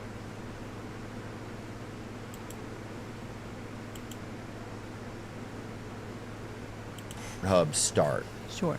I will tell you that story. Okay. So, in the context of years in the fight against sex trafficking, so I had been fighting sex trafficking when this began. So this began at the start of 2020. This was February 2020 when the fight to hold Pornhub accountable for rape, sex trafficking, child abuse began. And that was in the context of over a decade in the fight against trafficking at that point. And I had been paying attention to the headlines, obviously, when sexual abuse stories, trafficking stories came up. You know, I was paying attention. And one of the stories that came up at late 2019 that really arrested my attention, it was a story of a 15-year-old girl, and she was from Broward County, Florida. And she was missing for an entire year, and she was finally found when her distraught mother was tipped off by a Pornhub user that he recognized her daughter on the site. Wow. And she was found in 58 videos being abused for profit. These are monetized videos. Police, were dispatched, and they actually rescued her out of his apartment. She had been impregnated. They got her out of that situation. But that was a story that had made some headlines, and it was a horrifying story. At the same time, there was an investigation that was released by the Sunday Times, the London Sunday Times, and they had found dozens of illegal videos on Pornhub within minutes, even children as young as 3. So these two particular stories were standing out. There was one other that was really horrifying at the time. It was about an adult, a woman named Nicole Adamando, and she was from New York. And she was being abused by her partner. She was being raped and tortured. He was filming it, and he was uploading it to Pornhub, and then she ended up killing him in self-defense, but she was sentenced to life in prison, separated from her 2 young children. And thankfully, she had an amazing legal team, and they fought that, and they got it reduced to 7 years, and she's finally out today. Wow. But it was just a heartbreaking story. And so I, at the time, I was really actually discouraged in my fight against trafficking. I had been doing it for a long time. I felt like we weren't making very much progress, but it's not something that I can quit because I'm dedicated to this. But I was up late one night in early 2020. I think it was, January 31st, 2020. And I was consoling my own crying baby at that time because he was born. He had a birth complication. He was a very mad baby. What do you mean? Oh, crying baby. Yeah, crying baby. Okay. Yeah, he was up. I was up at all hours of the night. I thought you said crime baby. I was like, oh, what is a Crime baby. crime baby? No, crying baby. Okay. Yeah, and so I was up late consoling him and thinking about that story of the 15-year-old girl. And suddenly, an idea came to mind. I just said, you know what? How are they vetting these videos? How is this abuse ending up on Pornhub? And an idea just flashed into mind. I said, I'm going to test the upload system for myself, and I'm going to see what does it take to upload content to Pornhub. So, put the baby down, got out my phone, took a video of the computer screen and the rug in the dark room, and I uploaded it to Pornhub, and I found out what millions of people already knew. Because at that time, millions of videos were being uploaded every year. In fact, the amount of content that was being uploaded to Pornhub, if you put those videos back to back, just the amount of content they would upload in 1 year, it would take 169 years to watch if you put those videos back to back. That's how much content was being uploaded. Or had been uploaded totally? You mean? No, per year. Wow. Yes. That's not even counting the images. Unbelievable. So I tested it. I found out, like I said, what millions of people already knew, and that was that all it took to upload was an email address. So in under 10 minutes, anybody with an iPhone, anywhere in the world, can upload a video, and they were not checking age, they were not checking ID to make sure that these are not children in the videos, they're not verifying consent. To make sure that these are not rape or trafficking victims. And because of that, I quickly understood that Pornhub was not a porn site, it was a crime scene. It was infested with videos of real sexual crime. What were some of the crimes that you saw happening? What were some specific instances that you were like, oh my God, this is just... Yeah, okay. Is it okay to share those or no? Yeah, of course. And I think it's important to share because I think a lot of times people want to just dismiss it and say, what you saw was just consensual. You just didn't really understand that these were obvious. Yeah, it's vague crimes. until you make it specific, I feel like, a lot of times. So, for example, and I can tell you some victim stories. I can tell you some of the things that I saw myself on the site. I mean, one of the worst things that I saw on the site was an instance where it was a young Asian woman, and she was drugged so completely that her body was completely limp. She was unconscious, and there was a masked assailant who actually, to prove to the camera that she was unconscious, he was lifting her eyelids and touching her eyeballs to prove that she wasn't responsive, and then tickling her feet and doing things like that. And then the title was in Chinese.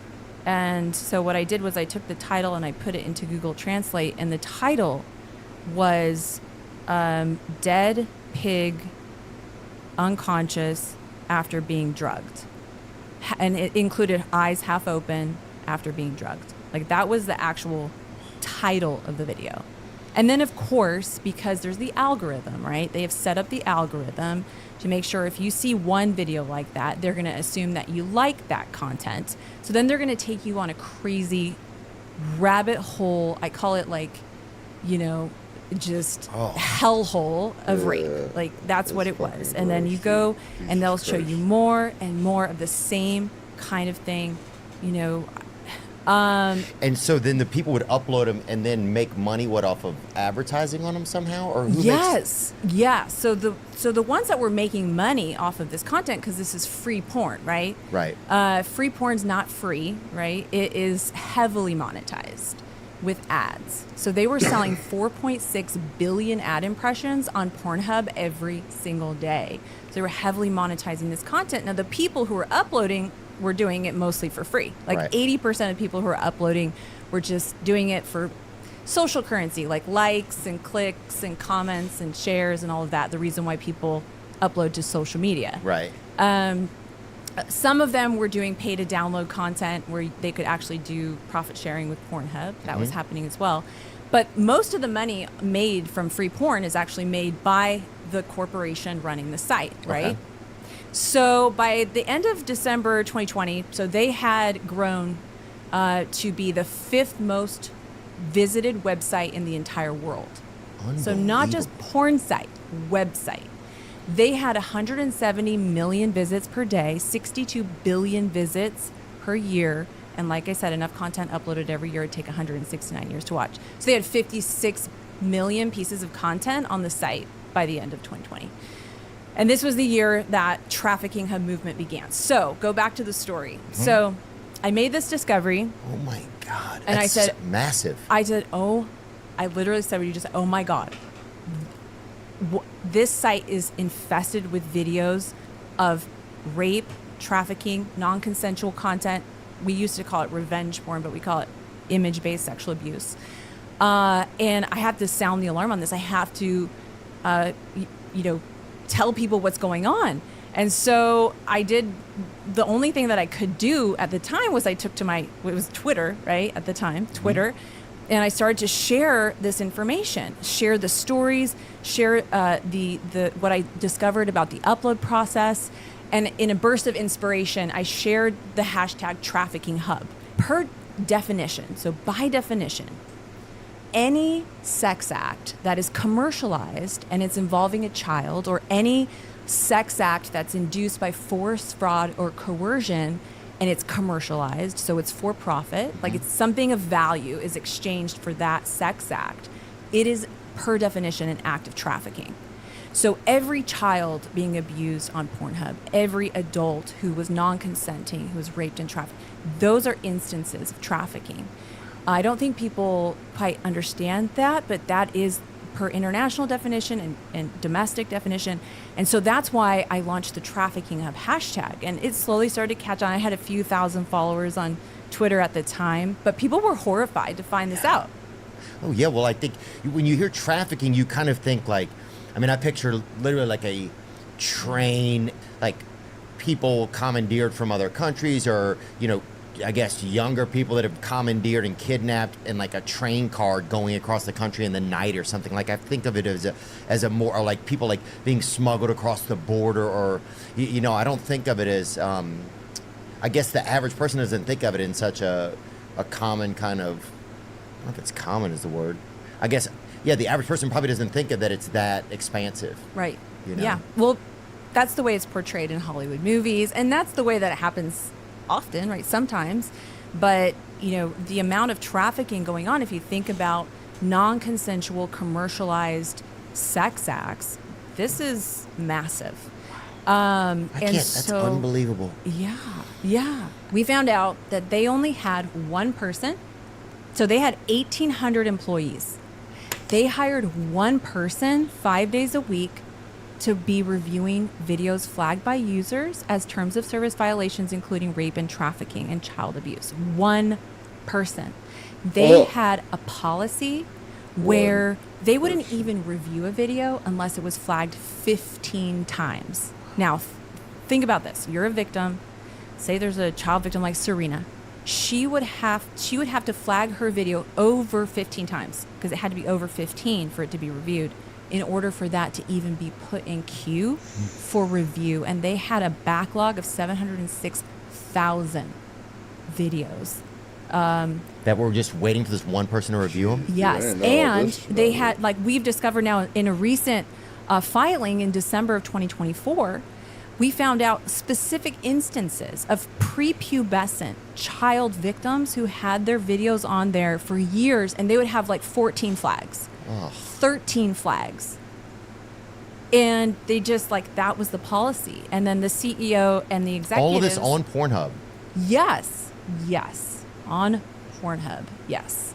Jesus. And so I'm just grateful that we're having this conversation, because I bet most of the people who are listening to your show had no idea that this was happening, that it's ever happened, that this is an issue on user-generated free porn sites.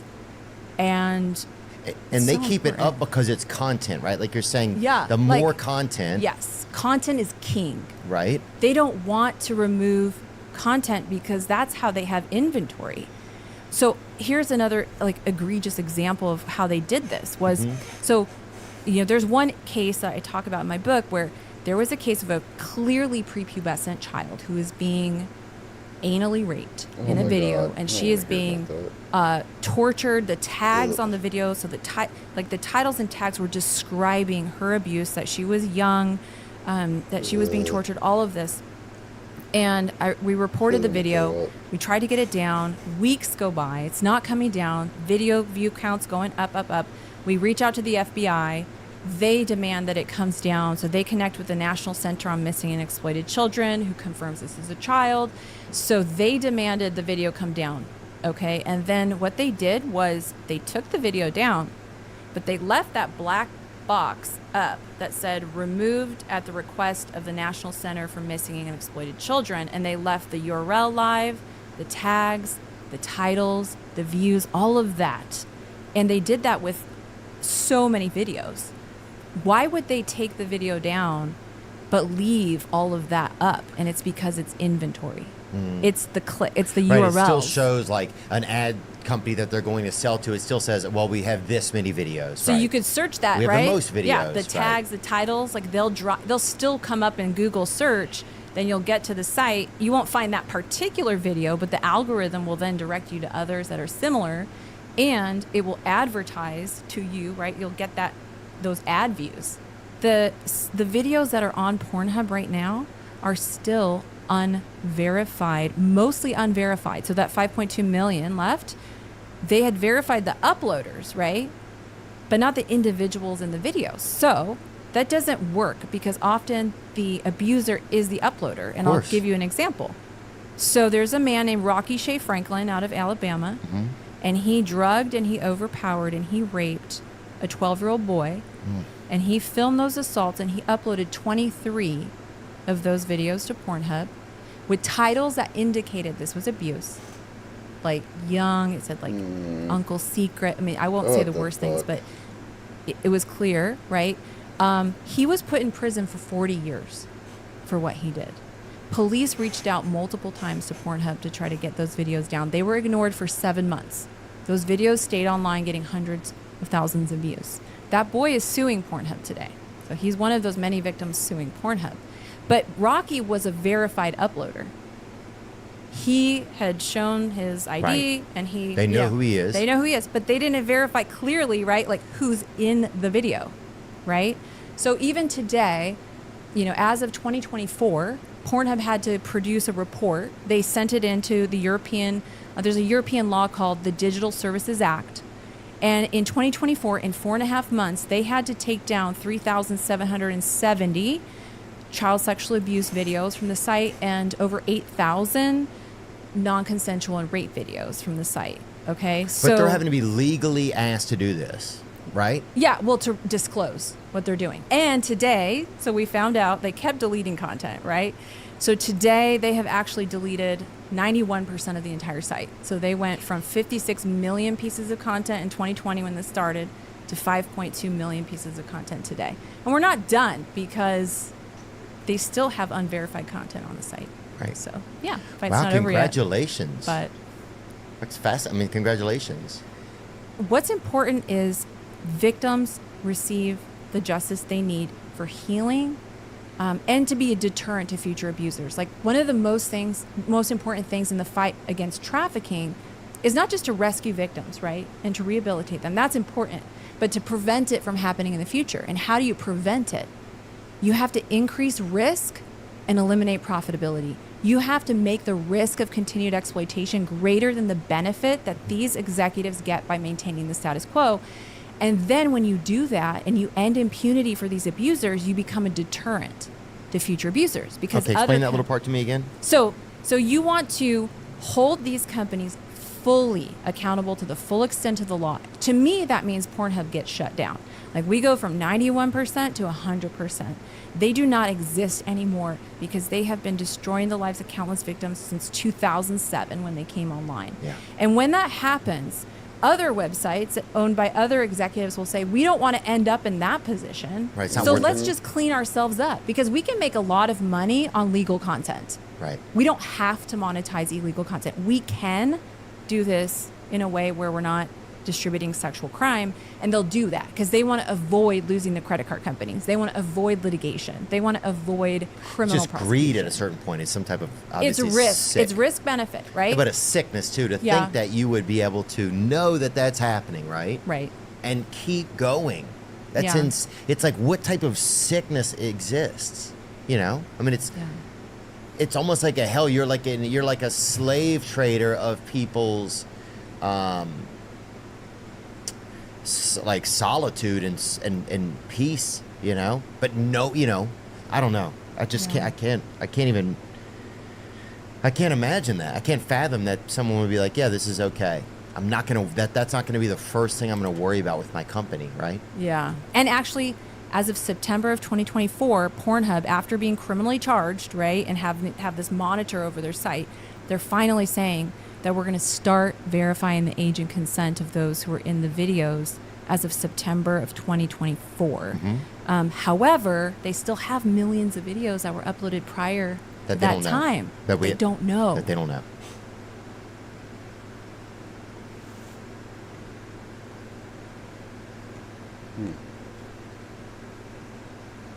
That's crazy as fuck, dude.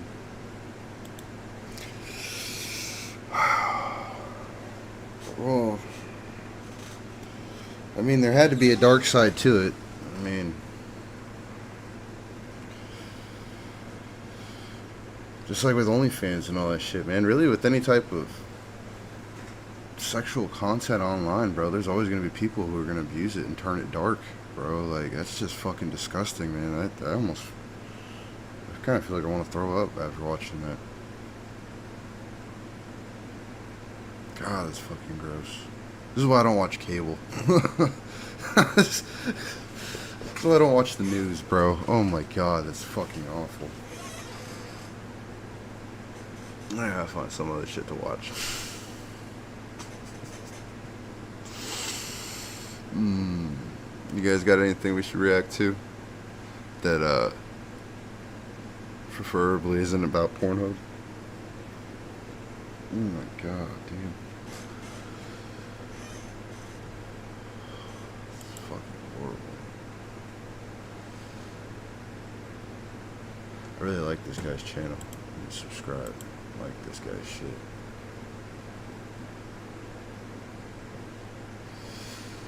Oh man. I mean, I like the dark and horror mangas, right? Because I mean, it's a manga. It's fake, man. But then when you watch a video about like that real shit, dude, oh my god.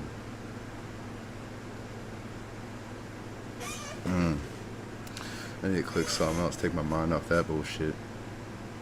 That's fucking crazy, bro. Because like, I mean, there's even some dark mangas I've read that I kind of just, they start getting a little handsy, and I just let's get past that. The saddest manga you'll ever read. I don't know if I want to go that deep. Fuck it. I'll go homepage. Oh man. Is there any good games out too that I should play?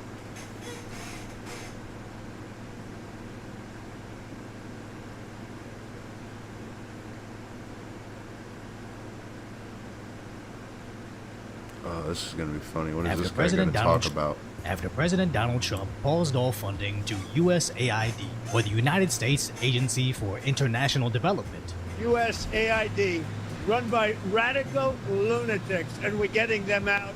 as our government is wasting millions of our tax dollars overseas. These are some of the insane priorities that organization has been spending money on. $1.5 million to advance DEI in Serbia's workplaces, $70,000 for a production of a DEI musical in Ireland, $47,000 for a transgender opera in Colombia, $32,000 for a transgender comic book in Peru. I don't know about you, but as an American taxpayer, I don't want my dollars going towards this crap, and I know the American people don't either. And the more you look into it, the Are you worse serious? it gets. As we apparently paid $500,000 for 37 subscriptions to the liberal publication Politico. $40 million went to South Africa for their transgender prostitutes. And probably the worst part were the millions that went to funding immigration into the country. Most notably, the unaccompanied kids. Tens of millions of dollars in several payments totaling $1.2 billion. So once Americans started noticing, the Democrats started panicking.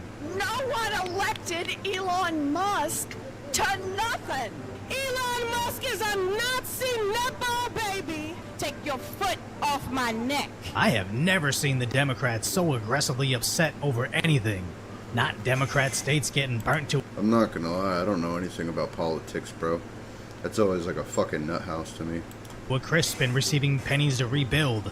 Not Americans being kidnapped in terror attacks overseas, but the taxpayers seeing where their tax dollars are going makes them absolutely lose their minds. So if you appreciate knowing what's really going on, subscribe to Decoy Voice for more clips like this. As congresswomen are shouting, "We gonna be in your face" to the person that's exposing them. Well, I'm here to tell you that we ain't never left y'all. All right? We are here. We are also going to make sure that they uphold the law. Instead, we are going to be in your face. We are going to be on your ass. And we are going to make sure. We're going to make sure you understand what democracy looks like. This ain't it. Where it sounds like they're openly calling for riots again. We will not take this. We will fight back. Fight back. Fight back. And as I close out, because I know we've been out here for a long time, and goddamn it, shut down the city. We are at war. Then the EBT class was quick to follow their marching orders. Elon Musk has got to go. Even well into the evening.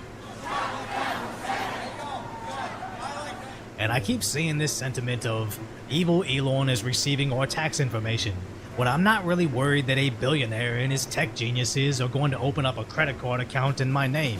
I'm more worried about Congress taking my money to fund news outlets that turn around and lie for them, then putting us trillions of dollars in debt in result, as the Democrats are now employing very familiar wording. Push legislation to prevent unlawful meddling in the Treasury Department's payment systems and protect Americans across the country. We call our legislation Stop the Steal. They are raiding the government, attempting to steal taxpayer money. I'm sorry, but stealing back my stolen money isn't called stealing, it's called recovery. They're only calling it stealing because they can only see it from their perspective, as they think they're entitled to wasting my tax dollars. They want us to get all riled up like them, so they're going to those same tired talking points of stealing democracy. No, Donald Trump was elected democratically, so that's how this works. And them saying nobody elected Elon Musk, when in actuality, we kinda did. This is exactly as advertised. I'm going to have Elon Musk. He is dying to do this. He's a great business guy, and he's a great cost cutter. You've seen that. They even had a several-hour-long conversation on Twitter Spaces discussing in detail how they would dismantle government spending. We keep seeing this fabricated narrative that Trump voters are regretting their decisions as he immediately secured the border, investigated USAID, and most recently, protected women's rights in sports. When this is everything we wanted in just a couple weeks, the only ones panicking are the establishment Democrats about to be exposed, as they're blocked from even getting in the USAID building. You are aware this agency is very busy currently, and they are not able to take a meeting currently. They advise that they will be in contact shortly, and that best to contact the Department of State at this time if you need any further comments. Who is they? The front office of the administrator. I talked to the security guard just in there. He said he has been given specific orders to prevent employees of USAID from entering the building today. And I just find that to be absolutely ridiculous. You know, this is no way to govern. This is no way to treat public servants. And this is no way for us to conduct our foreign policy as a country. No, This is what the people voted for. This senator just forgets that he works for us. We pay his paycheck, and if we want him sitting on the sidewalk to watch as we uncover their corruption, that's exactly where his shift should be. But now, what looks like state-sponsored media is parroting their propaganda. We have learned just how fragile our democracy is and how relatively easy it is for someone who's determined and really well-funded to... This is all like to me because I don't watch the news and I have no idea what's going on. Like, I just made an X account, so... Whoop. Steal and corrupt it. If you are going to write a playbook for how to steal a democracy in less than 20 days, it would sure look a lot like this. What's happening right now is a hostile takeover of the U.S. government. There's no other way to describe it. I mean, this takeover is also happening at the... Why do they do this with every time somebody's elected president? There's always something... hoopla. direction of his unelected best friend, Elon Musk. It's kind of funny to talk about this being state-sponsored media when it's literally the state's mouthpiece rearranged from press secretary to member of the press, essentially reiterating the same things she said in her last rule. And now we know why, as the Associated Press apparently took in millions of the taxpayers' money. Reuters also received millions for testing and measuring large-scale deception, and Politico received over $8 million taxpayer dollars aside from those subscriptions, to which alarmingly, once that government money was cut off, they apparently couldn't pay their people. Now they're calling it a glitch, and coincidences do happen, but honestly, if this so-called news organization can exist without being propped up by the taxpayers, they truly are state-sponsored media. So no wonder they always sounded like Chinese-style state-sponsored media. And right on cue, here's CNN siding with China. Donald Trump says, we don't care. You go die. That's the message from the United States government. It is the wrong message to be sending, and it opens up the door for China and other people to say, at least we're a stable government who's not going to leave you out here to die. That's what this is not an abstract conversation for people around the world. It's literally gone beyond parody at this point. They'd rather us switch to Chinese communism than let the taxpayers see where their tax dollars go. Because, spoiler alert, they don't go where they say they are. Trump should cut everything completely. He shouldn't even make it 99, 90, whatever days. He should cut it completely. We don't need it.